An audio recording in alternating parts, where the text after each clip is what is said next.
प्रियांशु गुप्ता और ये मेरा चैनल यूपीएससी अड्डा।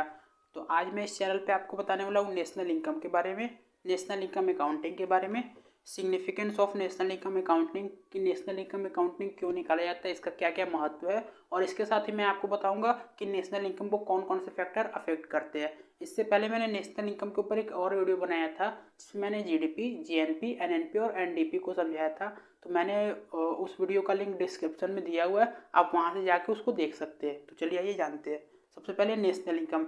नेशनल इनकम होता क्या है, पहले इसको समझ लेते हैं। मान लेते हैं एक कंट्री है, एक क्या है, एक कंट्री है, इसमें 100 लोग रहते हैं, ठीक, 100 लोग रहते हैं। इस कंट्री की मान लेते हैं एक एवरेज इनकम, मान लेते हैं एवरेज इनकम कितनी है, 10,000 है। कितनी है, 10,000 है। तो जो एवरेज इनकम है उससे टोटल नंबर ऑफ पॉपुलेशन से मल्टीप्लाई कर देंगे। तो टोटल नंबर ऑफ पॉपुलेशन कितनी है, 100 है। कितनी है, 100 है।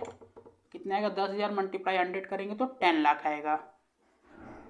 कितना आएगा, 10 लाख। ये जो 10 लाख है ये इस कंट्री की नेशनल इनकम होगी। मतलब कि किसी भी कंट्री के पर इंडिविजुअल एवरेज इनकम जो होती है उससे टोटल नंबर ऑफ पॉपुलेशन से जब हम लोग मल्टीप्लाई करते हैं तो नेशनल इनकम मिलती है। यह बताता है कि एक इंडिविजुअल कितना कमाता है और उस पूरे कंट्री के लोग, जो उस पूरी कंट्री के लोग हैं, उनकी मिला के कितनी इनकम बनती है और कैसे कैसे बनती है, ये भी यह चीज़ बताता है। किस सेक्टर में कितनी इनकम बन रही है, कैसे बन रही है, क्यों बन रही है, किस लिए बन रही है, वो सेक्टर कितना ग्रोथ करे, ये सारी चीज़ें बताती है, ठीक। फिर उसके बाद है national income accounting. National income accounting क्या होती है दोस्तों? नेशनल इनकम को मेजरमेंट करने की जितनी भी टेक्निक्स प्रोसेस होती है उसको नेशनल इनकम अकाउंटिंग कहते हैं, ठीक। क्या होता है, नेशनल इनकम को मेजरमेंट करने की जितनी भी टेक्निक्स प्रोसेस होती है उसको क्या कहते हैं, नेशनल इनकम अकाउंटिंग कहते हैं, ठीक। फिर उसके बाद बात करते हैं significance of national income accounting.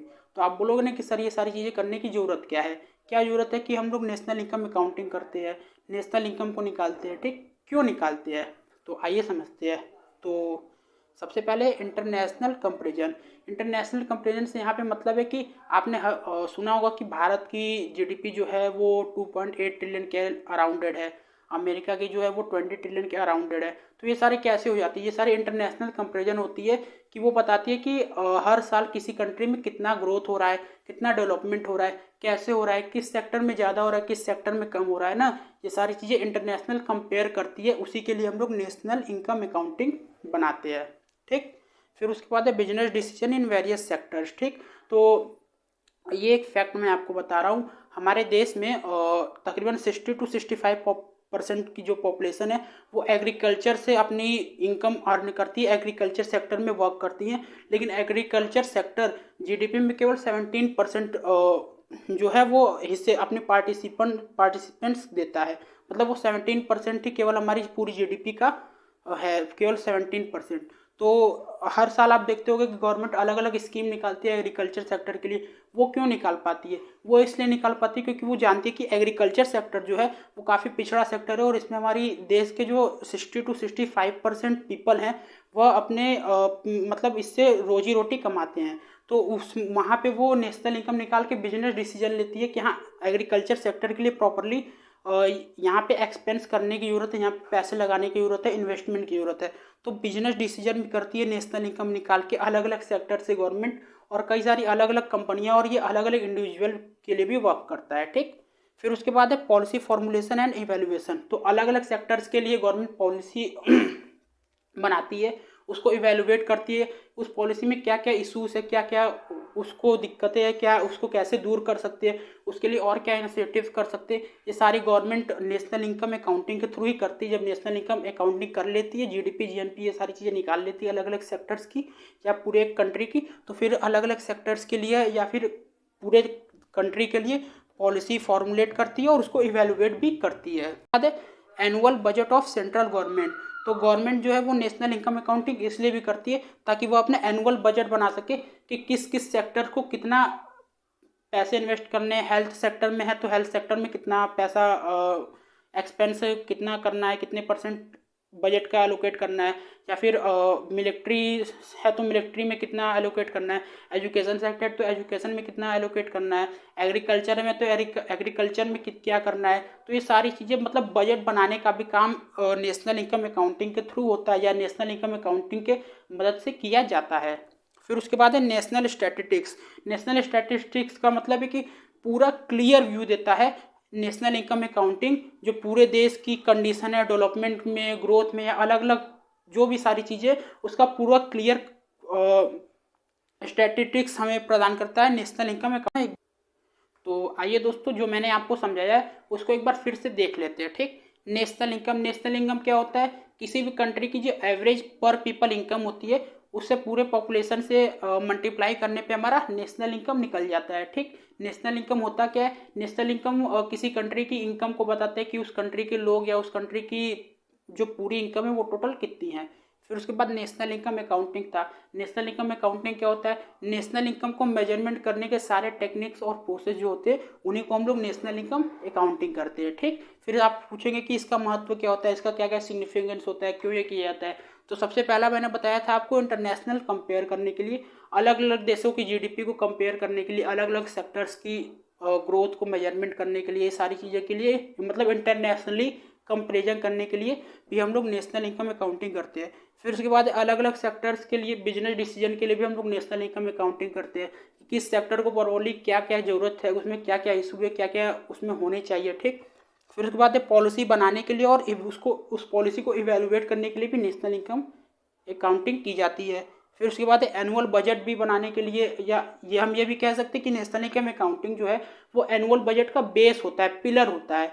फिर उसके बाद है नेशनल स्टैटिस्टिक्स। तो हमने आपको बताया था कि नेशनल इनकम अकाउंटिंग जो होती है वो पूरा क्लियर स्टैटिस्टिक्स देती है किसी भी सेक्टर का या अपने देश की पूरी इनकम का, जीडीपी का, जीएनपी का, एनएनपी का या एनडीपी का। ठीक, तो आशा करता हूँ कि ये आपको समझ में आया होगा। अब हम लोग समझते हैं कि नेशनल इनकम को कौन कौन से फैक्टर अफेक्ट करते हैं। Thank you. तो चलिए आइए दोस्तों, हम लोग जानते हैं factor affecting of national income. कौन कौन से ऐसे फैक्टर्स हैं जो नेशनल इनकम को अफेक्ट करते हैं। ठीक, तो इसमें सबसे पहला है factor of production. Factor of production से इस मतलब यहाँ पे ये है कि अगर किसी कंट्री की प्रोडक्शन वहाँ पे ज़्यादा होती है तो उस कंट्री की सेल ज़्यादा होगी। उस कंट्री की सेल ज़्यादा होगी तो पर इंडिविजुअल जो अर्निंग है वो ज़्यादा होगी। वो ज़्यादा होगी तो वो नेशनल इनकम को बढ़ाएगी। लेकिन अगर फैक्टर ऑफ प्रोडक्शन कम होगा, मतलब प्रोडक्शन उस कंट्री में कम होगा, तो उस कंट्री की क्या होगी, जो इनकम होगी, जो नेशनल इनकम होगी वो डिक्रीज होगी या कम होगा। ठीक, और जो कंपनियां होती है वो भी इसको अच्छा मानती है। उसका रीजन ये है कि अगर किसी कंट्री में फैक्टर ऑफ प्रोडक्शन ज़्यादा होगा तो फैक्टर ऑफ प्रोडक्शन ज़्यादा होने का मतलब है कि उस कंट्री में एम्प्लॉयमेंट ज़्यादा होगी ना, उस कंपनी की जो इकोनॉमिक कंडीशन है वो भी अच्छी होगी, वेल डेवलप इकोनॉमी होगी। आमतौर पे आप देखते होंगे, सुनते होंगे कि अमेरिका की जो प्रोडक्शन है वो हर साल 20 ट्रिलियन के अराउंडेड रहता है। तो कंपनियां वहाँ पे जाती है, इन्वेस्ट भी करना पसंद करती हैं। तो ये फैक्टर ऑफ प्रोडक्शन इसीलिए होता है। Factor of production national income को अफेक्ट करता है। ठीक, फिर उसके बाद लैंड। लैंड से मतलब ये है कि अगर किसी कंट्री में नेचुरल रिसोर्सेस होंगे, जैसे कोयला हो गया, तेल हो गया, कोई खनिज हो गया, ठीक, तो उस कंट्री की जो इनकम होगी वो अफेक्ट होगी। अगर कोई अच्छा जो रिसोर्सेस वो होगा, जैसे दुबई वगैरह में आप देखेंगे कि ऑयल वगैरह, जो मिडल कंट्री से वहाँ पे ऑयल ज़्यादा पाया जाता है, तो वहाँ की जो नेशनल इनकम वो क्या होती है, वो अफेक्ट करती है। अगर लैंड में कोई नेचुरल रिसोर्सेज होगी तो वो इनकम को अफेक्ट करती है। ठीक, फिर तीसरा है कैपिटल। कैपिटल से मतलब है कि अगर किसी कंट्री में इन्वेस्टमेंट ज़्यादा हो रही है तो वहाँ की जो नेशनल इनकम है वो बढ़ेगी, लेकिन अगर उसी कंट्री में इन्वेस्टमेंट कम हो रही है तो वहाँ की नेशनल इनकम घटेगी। यही रीज़न है कि गवर्नमेंट अपने कंट्रीज़ में जो इन्वेस्टमेंट है उसको बढ़ावा देती है पॉलिसीज़ बना के। ठीक, फिर उसके बाद है लेबर एंड एंटरप्रेनर। लेबर से मतलब है कि अगर सस्ता लेबर मिलेगा ना, जैसे इस समय चाइना में बहुत सस्ता लेबर मिलता है, तो वहाँ पे कंपनियाँ भी जाती हैं, वहाँ के लोगों की जो नेशनल इनकम है वो अच्छी मानी जाती है, अच्छी है भी। और से मतलब है कि किस एंटरप्रेनर मतलब होता है कि कोई बिजनेस अगर कोई स्टार्ट करता है, कोई कंपनी शुरुआत में खोलता है तो उसको हम लोग एंटरप्रेनर करते हैं। जो कंपनी खोलता है उसको हम लोग एंटरप्रेनर कहते हैं। ठीक, तो अगर वह उस किसी कंट्री में ज़्यादा से ज़्यादा बिजनेस खोल रही है, मतलब वहाँ से जो पैसे का लेन देन होगा वो ज़्यादा से ज़्यादा होगा, वो हमारे नेशनल इनकम को क्या करेगा, इंक्रीज करेगा। लेकिन अगर ये चीज़ नहीं होगा तो वो क्या करेगा, डिक्रीज करेगा। फिर उसके बाद है टेक्नोलॉजी। टेक्नोलॉजी से मतलब है कि इनोवेशन, और किसी कंट्री में अगर रिसर्च एंड डेवलपमेंट ज़्यादा होगी, इनोवेशन ज़्यादा होगी, जैसे जापान में आप देखेंगे कि ये सारी चीज़ें बहुत ज़्यादा है। तो अगर ये सारी चीज़ें ज़्यादा होती हैं तो फैक्टर ऑफ इनकम को क्या करेगा, इंक्रीज करेगा। लेकिन अगर ये सारी चीज़ें कम होंगी तो वो क्या होगा, डिक्रीज होगा। फिर उसके बाद है गवर्नमेंट पॉलिसी। कई बार गवर्नमेंट की जो पॉलिसीज़ होती है वो भी जो लोगों की इनकम होती है उसको सुधारने में या उसको बिगाड़ने में मदद करती है। जैसे श्रीलंका की गवर्नमेंट की पॉलिसीज़ देख लीजिए ना, पाकिस्तान की गवर्नमेंट की पॉलिसीज़ देख लीजिए, तो वहाँ की जो नेशनल इनकम क्या है, कम है। वही आप चाइना की गवर्नमेंट पॉलिसी देख लीजिए, वहाँ की पॉलिसी अच्छी है गवर्नमेंट की, इसलिए वो वहाँ की जो नेशनल इनकम है वो काफ़ी अच्छी है। तो आशा करता हूँ आपको जो मेरा वीडियो है वो समझ में आया होगा। अगर आपको ये वीडियो अच्छा लगा तो आप इसको लाइक कीजिए, चैनल को मेरे सब्सक्राइब कीजिएगा और कमेंट में फीडबैक भी दीजिएगा कि मैंने वीडियो कैसा बनाया है। साथ ही इस वीडियो को ज़्यादा से ज़्यादा शेयर कीजिएगा ताकि मैं ज़्यादा से ज़्यादा लोग इस वीडियो को देख सके। Thank you so much watching for my video guys.